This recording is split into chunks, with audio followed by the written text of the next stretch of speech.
जो अभी आदरणीय नीतीश कुमार जी बिहार के मुख्यमंत्री हैं, इनसे बिहार संभाल नहीं रहा है।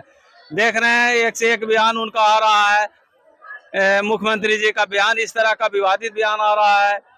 तो हर एक बैनर में बाबा साहब भीमराव अम्बेडकर का तस्वीर रहता था, लेकिन ये नया परिवर्तन है कि बाबा साहब अम्बेडकर का बैनरों से तस्वीर हटाया गया है। कि लागे हित बाड़ू सारू सलमान के लगी कतरी कि नइखे डर चले सिनेमा के तान के कि हम तो फैन है चिराग पासवान के। एनडीए के साथ जो गठबंधन करेगी, क्या लग रहा है पिछले साल जितना सीट मिला था उतना मिल पाएगा इस बार?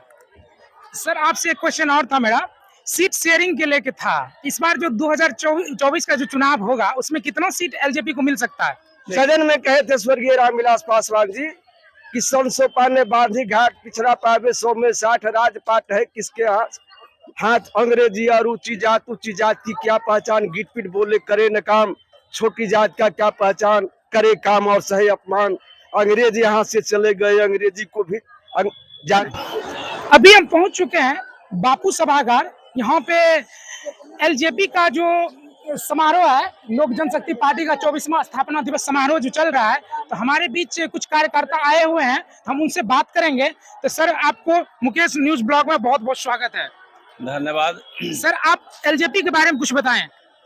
देखिए, एलजेपी का स्थापना ही हुआ था जब आदरणीय रामविलास पासवान जी एलजेपी का स्थापना किए थे, तो उनका बहुत ही उम्दा सोच था जी। और इसीलिए इनके लोक जनशक्ति पार्टी बनी थी। इनका सोच था कि हर गरीब घर में चिराग जले जी। इसलिए इनका सोच इतना उम्दा था कि इन्होंने जब पहला बार पार्टी का गठन किया था, तो उस समय ये पार्टी का सिंबल जो इनका था वह झोपड़ी था जी। और जब इनका सुपुत्र जब हुए आदरणीय चिराग पासवान जी जो अभी राष्ट्रीय अध्यक्ष हैं, वो हुए, तो उनका नाम भी रखा गया चिराग। जी। इसका अर्थ स्पष्ट है कि लोक जनशक्ति पार्टी झोपड़ी में चिराग जलाना चाहती थी। इसलिए रामविलास पासवान जी ने लोक जनशक्ति का स्थापना किए थे। आज स्थापना काल से 24वां स्थापना समारोह हो रहा है और बापू सभागार खचाखच भरा हुआ, जगह नहीं है, उसके अलावे बाहर में भीड़ है। इतना भीड़ है और हर लोग, हर महिला वर्ग, महिला पुरुष से लेकर के सभी लोग चाहते हैं कि 2025 में आदरणीय राष्ट्रीय अध्यक्ष चिराग पासवान जी बिहार का मुख्यमंत्री बने, क्योंकि इनका विजन है बिहार फर्स्ट और बिहारी फर्स्ट। हर क्षेत्र में यह चाहते हैं कि हमारा जैसे बिहार आगे बढ़े। सर आपका जो कहना था बिल्कुल सही है। भीड़ इतना बढ़ा हुआ है कि मुझे नहीं लगता है कि अंदर में जगह हो पाएगा। नहीं, जगह बहुत तो नहीं सारे कार्यकर्ता, बहुत सारे सीट का ही कमी हो जाएगा इतना बड़ा हॉल होने के बावजूद। सर हमें एक चीज और बताइए, आप अल्पसंख्यक के बारे में आप क्या कहना चाहेंगे? देखिए, अल्पसंख्यक वर्ग भी 90% अल्पसंख्यक वर्ग जो पार्टी और किसी में जुड़े हुए उनको छोड़कर 90% अल्पसंख्यक वर्ग भी चाहती है कि चिराग पासवान ही अगला मुख्यमंत्री हो, क्योंकि जो अभी आदरणीय नीतीश कुमार जी बिहार के मुख्यमंत्री हैं, इनसे बिहार संभाल नहीं रहा है। देख रहे हैं एक से एक बयान उनका आ रहा है, मुख्यमंत्री जी का बयान इस तरह का विवादित बयान आ रहा है।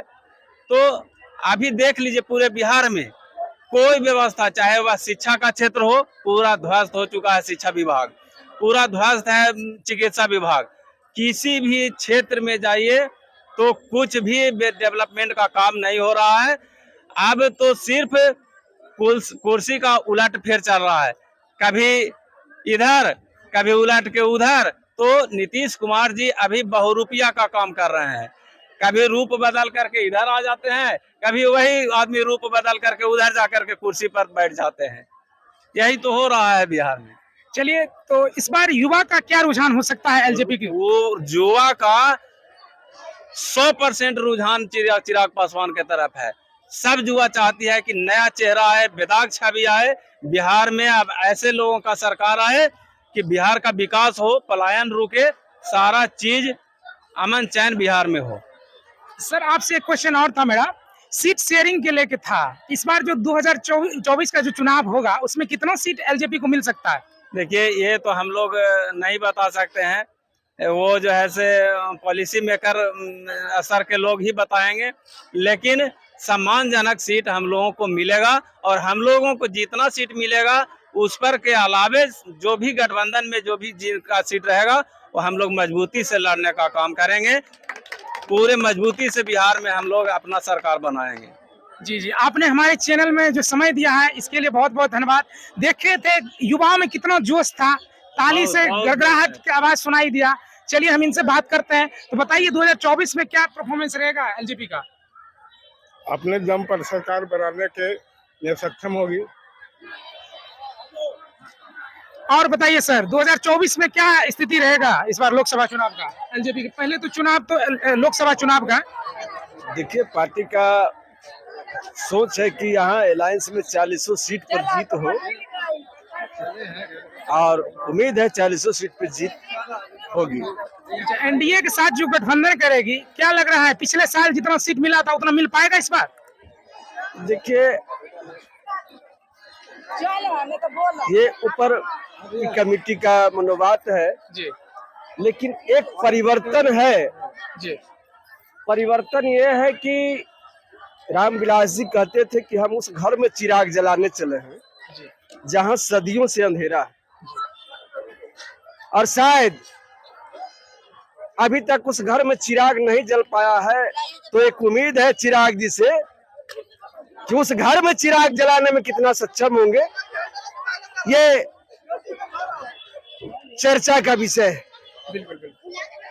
क्योंकि सदन में कहे थे स्वर्गीय रामविलास पासवान जी कि संसो पाने बांधी घाट पिछड़ा पावे 100 में 60 राजपाट है किसके हाथ अंग्रेजी और ऊंची जात की क्या पहचान, गीट पीट बोले करे न काम, छोटी जात का क्या पहचान, करे काम और सहे अपमान। अंग्रेज यहाँ से चले गए, अंग्रेजी को भी जाना है, अंग्रेजी में काम न होगा फिर से देश गुलाम न होगा। राष्ट्रपति का बेटा हो या भंगी का हो संतान, सबको शिक्षा एक समान। लेकिन आज अगर देखते हैं उन तमाम पक्षों को जो सदन में पढ़े थे, तब लोग कह रहे थे कि स्वर्गीय रामविलास पासवान जी को ये कवि हैं, लेकिन आज एक समान शिक्षा की व्यवस्था नहीं है। आज जो मेहनत कश है उपेक्षा भी उन्हीं का है। तो इन तमाम परिस्थितियों का जो रामविलास जी कहते थे शायद चिराग जी पाठ पावेंगे या जो अधूरा रह गया है उसे पूरा कर पावेंगे, ये समय बताएगा। और एक परिवर्तन और है कि जब तक स्वर्गीय रामविलास पासवान जी रहे, लोक जनशक्ति पार्टी का जो नींव था बाबा साहब भीमराव अंबेडकर के विचारों पर आधारित था और हर एक बैनर में बाबा साहब भीमराव अंबेडकर का तस्वीर रहता था। लेकिन ये नया परिवर्तन है कि बाबा साहब अंबेडकर का बैनरों से तस्वीर हटाया गया है। तो ये हम मांग करते हैं राष्ट्रीय अध्यक्ष जी से कि बाबा साहब भीमराव अंबेडकर का तस्वीर हर एक बैनर में हो, जैसे पहले रहता था उस तरह की हो। मैं रंजन पासवान।